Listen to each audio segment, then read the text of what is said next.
Good morning students. आज हम एक नया टॉपिक ले रहे हैं, नेक्स्ट टॉपिक इंस्पायर मॉड्यूल का, जो कि है पॉसिबिलिटीज़। पॉसिबिलिटीज़ का मतलब होता है कि आर्टिफिशियल इंटेलिजेंस का फ्यूचर क्या है। अब आर्टिफिशियल इंटेलिजेंस का फ्यूचर हम किस तरह से इवेलुएट करें कि आगे क्या होने वाला है। अभी प्रेजेंटली सिनेरियो हम जानते हैं, तो फ्यूचर पॉसिबिलिटीज़ को चेक करने के लिए एक छोटा सा एक्सरसाइज कर रहे हैं हम। वो एक्सरसाइज ये कर रहे हैं कि हम ये देखना चाहते हैं कि आज के दिन में जो एरियाज़ हैं जिनमें आर्टिफिशियल इंटेलिजेंस यूज़ हो सकता है, उनमें से किसी एक के ऊपर हम एक जॉब एडवर्टीज़मेंट बनाएं। जॉब एडवर्टीज़मेंट कैसे? जैसे अभी करंटली एक टीचर की पोस्ट निकलती है, तो टीचर की पोस्ट के साथ हमारे पास जो ऑर्गेनाइजेशन है उसका टाइप होता है हमारे पास स्कूल।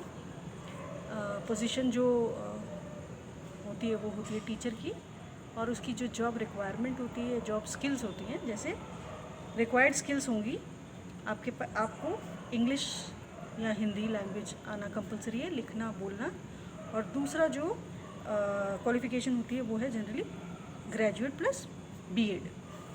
ये आप लोग सब जानते होंगे कि अगर कोई एडवर्टीज़मेंट टीचर के लिए निकलेगा तो बीएड की रिक्वायरमेंट और ग्रेजुएशन की रिक्वायरमेट होगी, ठीक है। और उसके साथ साथ हम कह रहे हैं कि डिज़ायर्ड स्किल्स क्या और होनी चाहिए, स्कूल क्या चाहते हैं।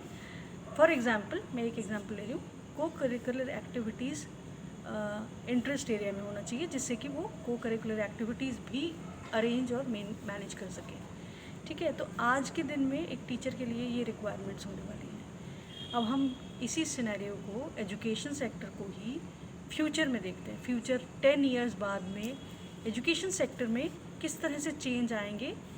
क्यों? क्योंकि आर्टिफिशियल इंटेलिजेंस वहाँ उस एरिया में भी इम्प्लीमेंट होगी, क्योंकि हमें पता है एआई बहुत इफ़ेक्टिवली एजुकेशन फील्ड में एंटर कर चुका है। तो जो फ्यूचर जॉब रिक्वायरमेंट होगी वो होगी हमारी कंपनी का टाइप। कंपनी किस तरह की होगी? हमारा कंपनी होगी एड्यूटेक मतलब एजुकेशनल टेक्नोलॉजी कंपनी, ठीक है। फिर हमारा पोजीशन क्या होगी? वो पोजीशन टीचर की नहीं होगी, एजुकेटर की होगी, ठीक है। उसको और थोड़ा सा डिफ़ाइन करें कि क्वालिफ़िकेशंस किस तरह की मांगी जाएंगी। जो क्वालिफ़िकेशन, रिक्वायर्ड क्वालिफ़िकेशन है वो है आपकी डिग्री इन इंजीनियरिंग और साइंसेस। इंजीनियरिंग और साइंसेस डिग्री होने का क्या रीज़न हो सकता है? क्योंकि एक्चुअली में अगर साइंस और इंजीनियरिंग में डिग्रीज़ हैं आपके पास, तो आप बहुत अच्छे से जो ऑनलाइन सिस्टम्स हैं उनको मैनेज कर सकते हैं। तो बजाय कि ग्रेजुएशन, नॉर्मल ग्रेजुएशन के एक्सपेक्टेड होगा कि आपके पास डिग्री इंजीनियरिंग या साइंसेस सब्जेक्ट्स में हो। उसके साथ साथ आपके पास होनी चाहिए किसी भी ऑनलाइन टीचिंग प्लेटफॉर्म पे आपका एक्सपीरियंस, ठीक है। वो क्यों ज़रूरी हो जाएगा?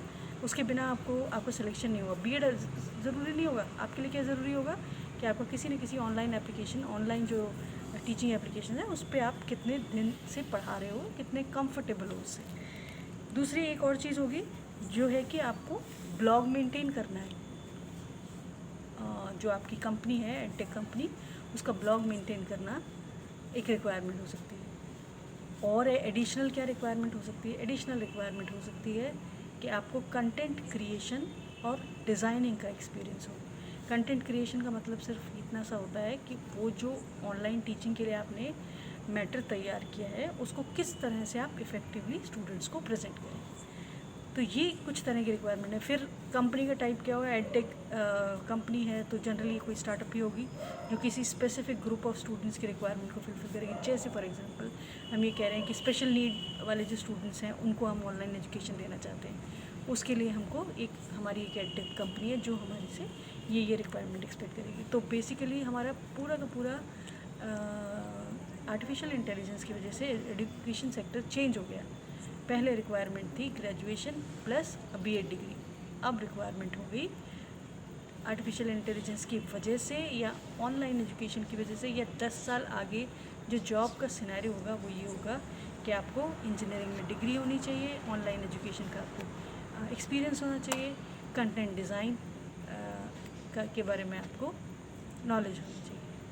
तो इस तरह से हम हर एक फील्ड में ये देख सकते हैं कि जॉब्स आज के दिन में क्या रिक्वायर्ड है उनसे, और फ्यूचर में क्या रिक्वायर्ड है। इस तरह से हम आर्टिफिशियल इंटेलिजेंस की पॉसिबिलिटीज़ को देख सकते हैं।